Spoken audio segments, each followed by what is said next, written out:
નમસ્કાર વિદ્યાર્થી મિત્રો, સ્ટાન્ડર્ડ 8 સબ્જેક્ટ ગુજરાતી. આજે આપણે રાઇટિંગ પાર્ટમાં નિબંધ લેખનની સમજૂતી મેળવીએ. તો નિબંધ લખતી વખતે આપણે કઈ કઈ બાબતોની કાળજી રાખવી જોઈએ તે બાબત વિશે થોડીક સમજૂતી મેળવીએ. કારણ કે નિબંધનો ટોપિક કોઈ પણ હોય, પણ તે ટોપિકમાં આપણે શું ધ્યાનમાં રાખવું પડે તેની સમજૂતી મેળવીએ. તો કે નિબંધ એટલે શું? તો કે આપણા મનના ભાવોની રજૂઆત એટલે કે નિબંધ.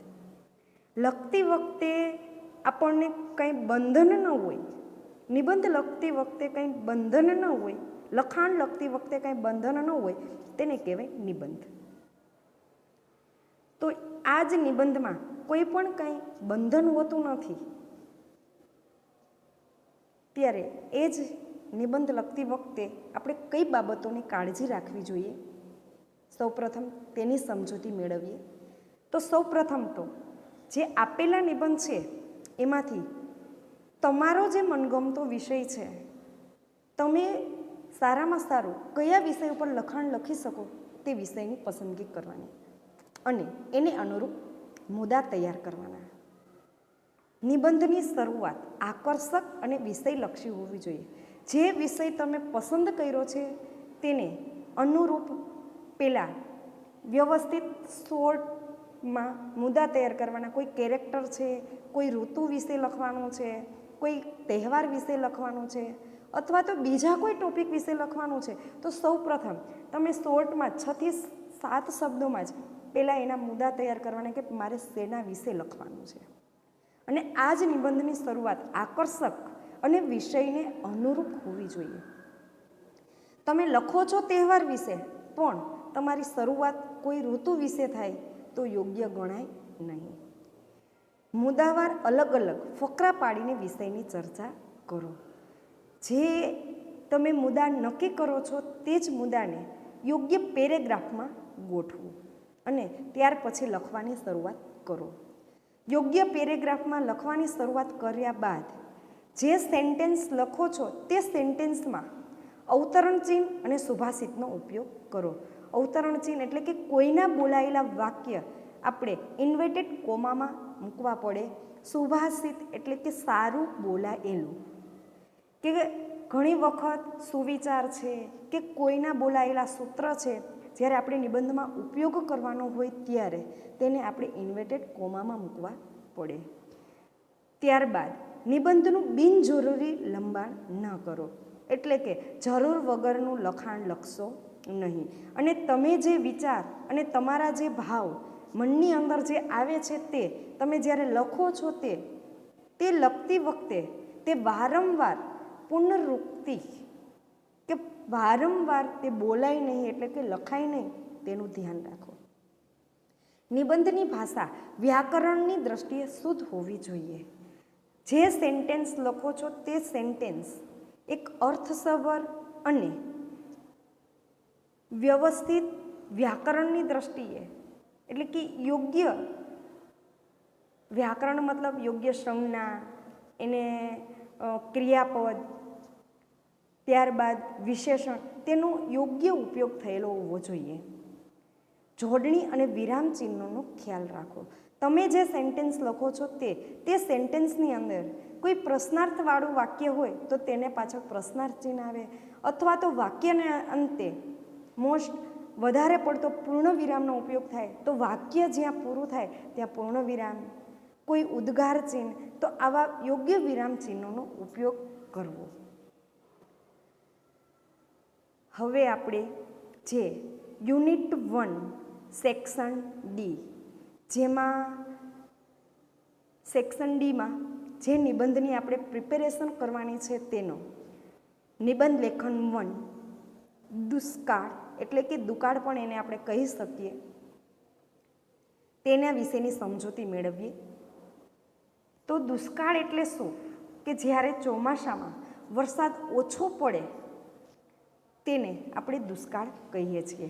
તો સૌપ્રથમ તો દુષ્કાળની ડેફિનેશન લખવાની ને ત્યાર પછી દુષ્કાળ ની સ્થિતિ સર્જાઈ જાય ત્યારે વાતાવરણની અંદર શું ફેરફાર થાય તેના વિશે અને તેનાથી શું મુશ્કેલી ઊભી થાય તેના વિશેનું આપણે આ નિબંધની અંદર લખાણ લખવાનું છે. તો સૌપ્રથમ તો કે દુષ્કાળની સ્થિતિ કઈ ઋતુમાં સર્જાઈ જાય, તો કે શિયાળામાં નહીં, ઉનાળામાં નહીં, પણ ચોમાસામાં. તો આપણે લખી શકીએ કે ચોમાસું વરસાદની ઋતુ છે. કોઈ વાર ચોમાસામાં ખૂબ ઓછો વરસાદ પડે તેને દુષ્કાળ અથવા તો અનાવૃષ્ટિ કહે છે. જો વધારે વરસાદ પડે તો એને આપણે શું કહીએ છીએ વિદ્યાર્થી મિત્રો? તો કે અતિવૃષ્ટિ.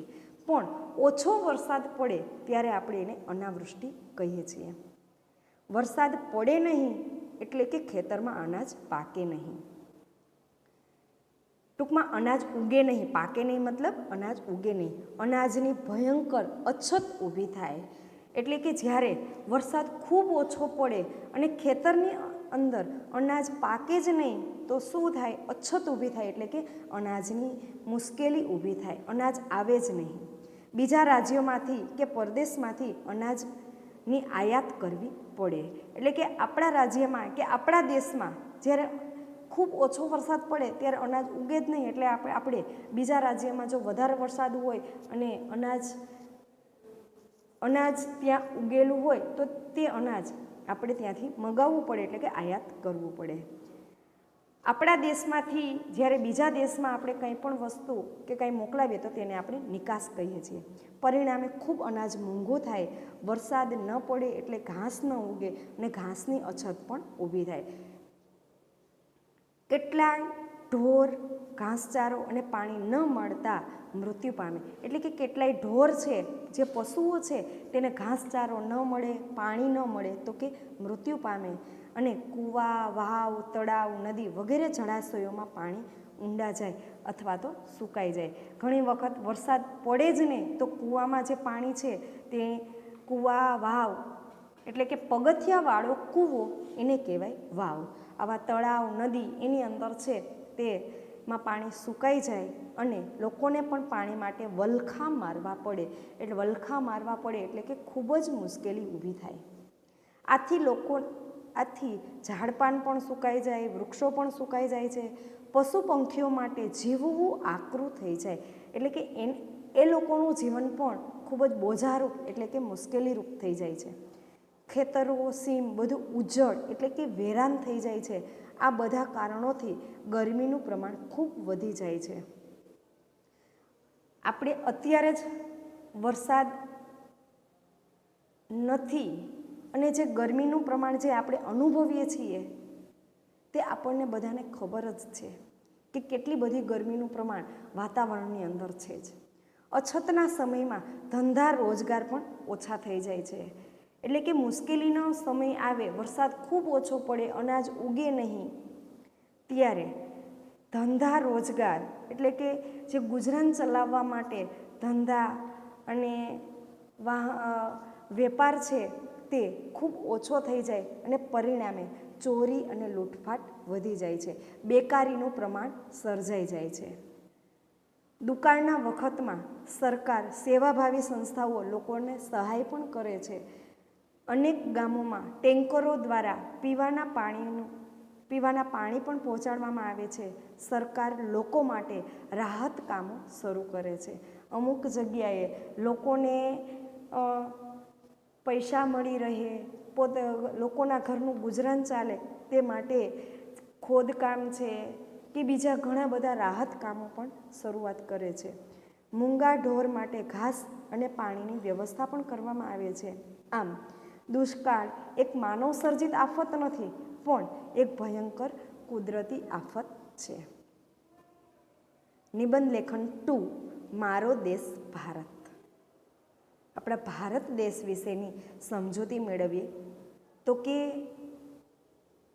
સૌપ્રથમ તો આપણા દેશનું નામ, ભારત દેશની સંસ્કૃતિ કેવી છે, ભારત દેશની અંદર કેવા લોકો રહે છે અને ભારત દેશનો વિકાસ કઈ રીતે થયો છે તેની સમજૂતી આ નિબંધની અંદર આપવામાં આવેલી છે. મારા દેશનું નામ ભારત છે. ભારતની સંસ્કૃતિ અતિ પ્રાચીન છે. પ્રાચીન મતલબ જૂની પુરાણી. મારો દેશ પૃથ્વીના ઉત્તર ગોળાર્ધમાં એશિયા ખંડમાં આવેલો છે.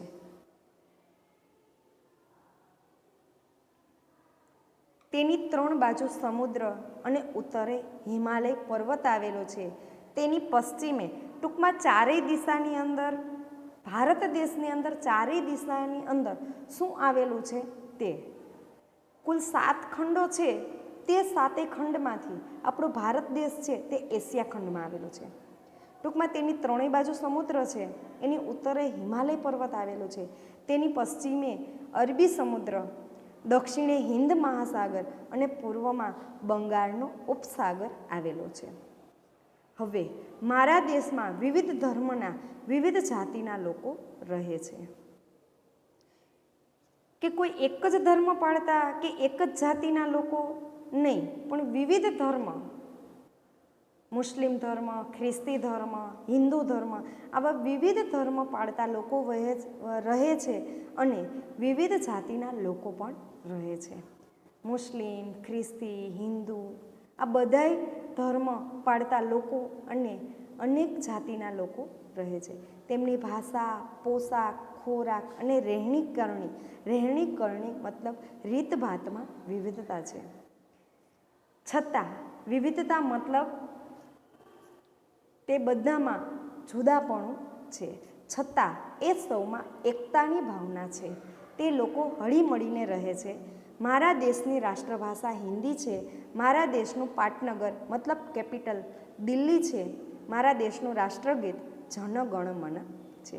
ભારતમાં હવે ઘણી બધી નદીઓ પણ વહે છે. તમે કોઈ પણ નદીના નામ લખી શકો.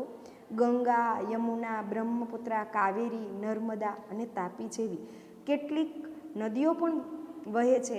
આ નદીઓએ ફળદ્રુપ મેદાનો બનાવ્યા છે, એટલે કે જે જમીન છે તેને ખેતી લાયક બનાવી છે. ભારતમાં દિલ્હી, મુંબઈ, કલકત્તા, ચેન્નઈ, બેંગ્લોર, કાનપુર અને અમદાવાદ જેવા મોટા ઔદ્યોગિક શહેરો પણ આવેલા છે.